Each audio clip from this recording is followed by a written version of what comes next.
কিছুক্ষণ আগেই আপনাদেরকে দেখাচ্ছিলাম শ্রীরামপুরের ওয়ালশ হাসপাতাল থেকে সদ্যজাত শিশু চুরি করে চম্পট, তারপরে উদ্ধার করা হয়েছে কয়েক ঘন্টার মধ্যেই।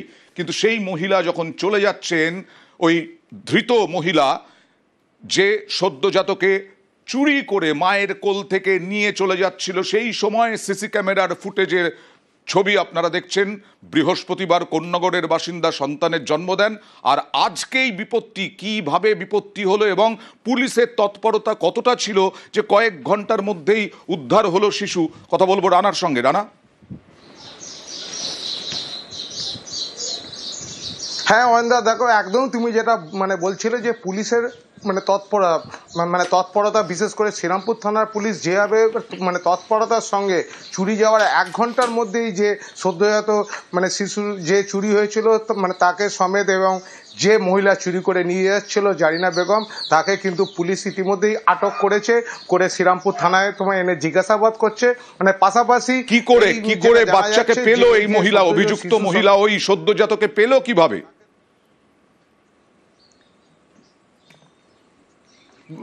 বলছে ডিসিপি অর্ণব বিশ্বাস জানিয়েছেন যে সিসি ক্যামেরার যে ছবিটা পাওয়া গেছে সেই ছবি দেখে কিন্তু সঙ্গে সঙ্গে শ্রীরামপুর এলাকায় জিটি রোড সহ দিল্লি রোড সহ বিভিন্ন জায়গায় নাকা চেকিং শুরু করে দেয়। তারপরেই পুলিশ সেখানে যখন প্রতিটা গাড়ি চেক করার সময় একটি অটো থেকে এই যে মহিলা যিনি শিশু চুরি করে নিয়ে যাচ্ছিলেন তাকে সঙ্গে সঙ্গে তাকে ধরে জিজ্ঞাসাবাদ করতেই সে জেরাতে সে স্বীকার করে হ্যাঁ সে চুরি করে নিয়ে যাচ্ছিল। তবে ইতিমধ্যে শিশুটিকে কিন্তু তার মায়ের হাতে তুলে দেওয়া হচ্ছে। কয়েক ঘন্টার মধ্যেই রক্ষে পেলেন বলা যায়, সদ্যজাতকে ফিরে পেলেন। 7 দিন হয়েছে সিজার হয়েছে আমার, আজকে ছুটি ছিল, ছুটি করিয়ে নিচে আমি নিয়ে এসে বসিয়েছিলাম, বসিয়ে গাড়ি করতে গেছি আর একটা মুসলিম বউ এসে বসেছিল ওর কাছে, বসে বলে আমাকে একটু বাচ্চাটা দেবে। আমার বউটা বুঝতে পারিনি, বৌদিটা ওর বাচ্চাটাকে দিয়ে ওর কোলে দিয়েছে, ওর একটুখানি নেবো, আমারও মেয়ের বাচ্চা হয়েছে না, ও শিশিতে আছে 6 মাস ধরে, একটু দেবে আমার ইচ্ছে করতে দিয়েছে, ওকে নিয়ে পালিয়ে গেছে। কালী পুজোর রাত ভয় ধরিয়েছিল। এই যদি হয় তাহলে শহরের নাগরিক যারা, সেই নাগরিকরা টেনশনে পড়ে গিয়েছিলেন যে তারপরের দিন তো দিওয়ালি, কী হবে। কিন্তু গতকাল রাতে দেখা গেল কলকাতায় কালী পুজোর তুলনায় শব্দ দূষণ কিছুটা কম। ওদিকে জেলার দিকে যদি দেখি আমরা, তাহলে নবগ্রাম মেমোরিতে কলকাতার থেকে বেশি শব্দ দূষণ। ঠিক কি লিস্ট, পরিসংখ্যান কি বলছে? শব্দ দূষণ কমলো কিছুটা, কতটা কমলো, কোন কোন জায়গা নিয়ে এখনো টেনশন রয়ে গেল? সোমরাজ রয়েছে সরাসরি আমার সঙ্গে। সোমরাজ,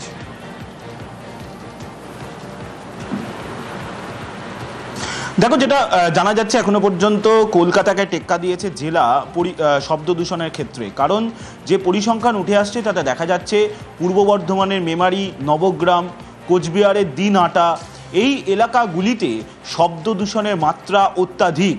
বিশেষ করে পূর্ব বর্ধমানের মেমারি এবং কোচবিহারের দিনহাটাতে শব্দ দূষণের মাত্রা 100 ডেসিবেল ছাড়িয়েছিল গতকাল রাত 1টা পর্যন্ত, যে পরিসংখ্যান উঠে আসছে।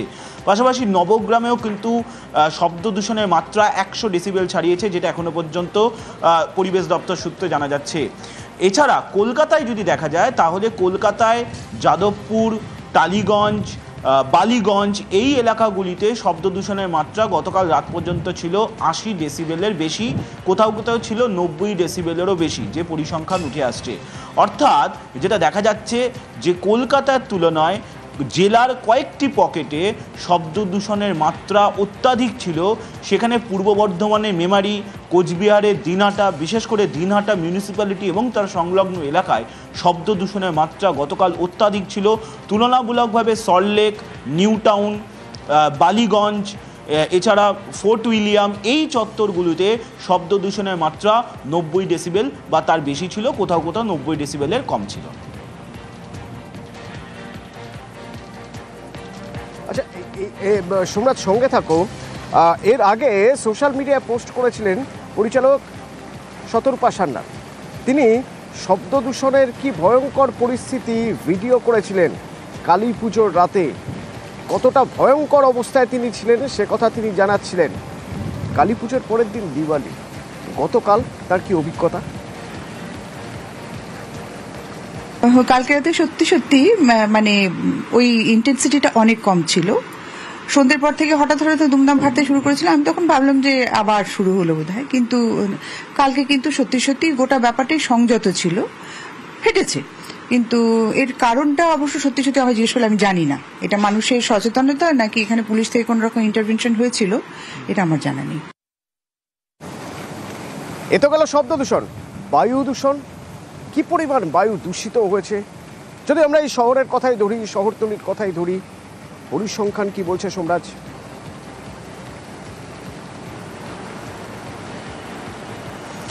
দেখো, যেটা এখনো পর্যন্ত দেখা যাচ্ছে যে কালী পুজোর রাতেও যেমন সল্টলেক নিউ টাউন এলাকায় সব থেকে বেশি বায়ু দূষণ ছিল, দীপাবলির রাতেও কিন্তু সল্টলেক নিউ টাউন এলাকায় সব থেকে বেশি বায়ু দূষণের মাত্রা এখনো পর্যন্ত দেখা যাচ্ছে। যে গতকাল রাতে বায়ু দূষণের মাত্রা 350 ছাড়িয়েছিল সল্টলেক নিউ টাউন এলাকায়।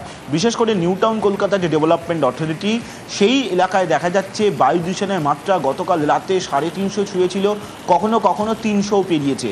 অর্থাৎ এই যে সূচকের যে মাত্রা সেটা কখনো কখনো বেড়েছে, কখনো কখনো কমেছে, কিন্তু একটা সময় 350 পর্যন্ত পেরিয়েছে সল্টলেক নিউ টাউন এলাকার বায়ু দূষণের মাত্রা।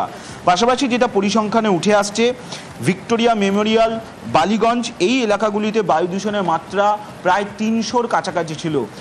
পরিবেশবিদরা বলে থাকেন যে কলকাতায় বায়ু দূষণের মাত্রা 0 থেকে 100-র মধ্যে থাকলে সেটা সন্তোষজনক বা ভালো হয়। অর্থাৎ 51 থেকে 100 পর্যন্ত থাকলে সেটা সন্তোষজনক, আর 0 থেকে 51-র মধ্যে থাকলে সেটা ভালো। কিন্তু এক্ষেত্রে দেখা যাচ্ছে দীপাবলির রাতে বায়ু দূষণের মাত্রা সল্টলেক নিউ টাউন এলাকায় যেমন 350-র কাছাকাছি, কখনো কখনো 350 পেরিয়েছে, তেমনি আবার দেখা যাচ্ছে বালিগঞ্জ, এছাড়া দেখা যাচ্ছে বালিগঞ্জের পাশাপাশি দক্ষিণ কলকাতার পদ্মপুকুর, টালিগঞ্জ এই এলাকাগুলিতেও কিন্তু বায়ু দূষণের মাত্রা 300-র কাছাকাছি। দূষণের মাত্রা অনেকটাই কম ছিল। অন্যদিকে আবার হাওড়ার ঘুষুরিতে বায়ু দূষণের মাত্রা 300 পেরিয়েছে। জেলারও একাধিক জায়গায় দেখা যাচ্ছে যে গতকাল রাত্রি 1টা পর্যন্ত বায়ু দূষণের মাত্রা কোথাও কোথাও 250 পেরিয়েছে, কোথাও কোথাও 300-র কাছাকাছি ছুঁয়েছে। অর্থাৎ একাধিক এলাকায় বায়ু দূষণের মাত্রা 200 থেকে 300 পর্যন্ত ছিল গতকাল রাত 1টা পর্যন্ত, যেখানে সব থেকে বেশি বায়ু দূষণ সল্টলেক নিউ টাউন চত্বরই হয়েছে, তেমনটাই পরিবেশ দপ্তরের পরিসংখ্যান। AQI 350-র বেশি পাল্লা দিয়েছে ভিক্টোরিয়া, বালিগঞ্জ, ওদিকে হাওড়ার ঘুষুরি 300-র বেশি। আর দিল্লির কথা যদি বলতে হয়, দূষণের কথা বললেই প্রথম যে শহরের কথা মাথায় আসবে দীপাবলির সময়ের বায়ু দূষণ নিয়ে, তাহলে সেই শহর আমাদের দেশের রাজধানী নয়াদিল্লি। দিল্লির AQI এখনো পর্যন্ত 345, কাল রাতে বাজি ফেটেছে, এখনো 345। কি অবস্থা দিল্লির জানবো। নয়াদিল্লি থেকে মৈত্রেয়ী রয়েছেন আমার সঙ্গে। মৈত্রেয়ী, দেখো, দিল্লির যদি সার্বিকভাবে যেরকম তুমি বললে, সেটা 345, যেটা অত্যন্ত খারাপ মানের, এবং তার মধ্যে দিল্লির কিছু কিছু অংশের যদি AQI দেখা যায় তাহলে সেটা কিন্তু আরো একেবারে সিভিয়ার বা বলা যায় গুরুতর সীমা পেরিয়ে গিয়েছে। বাওয়াদা থেকে জাহাঙ্গীরপুরি বা ওয়াজিরপুর এই সমস্ত জায়গায় AQI কিন্তু 400-রও বেশি। আজকে সকাল 8টায় সিপিসিবির তথ্য তেমনটাই বলছে। এবং একেবারে দিল্লি এবং যে সংলগ্ন এলাকা রয়েছে সেখানকার মানুষ এই একেবারে ধোঁয়াশা যেটাকে বলে, সেই ধোঁয়াশা নিয়েই তাদের দিন শুরু হচ্ছে। শ্বাসকষ্টের সমস্যা, চোখ জ্বালা করা, এবং বিশেষত যাদের ফুসফুসের সমস্যা রয়েছে তারা কিন্তু যথেষ্ট বিপাকে পড়েছেন এই গত দুদিনের এই ভয়াবহ বায়ু দূষণের জেরে।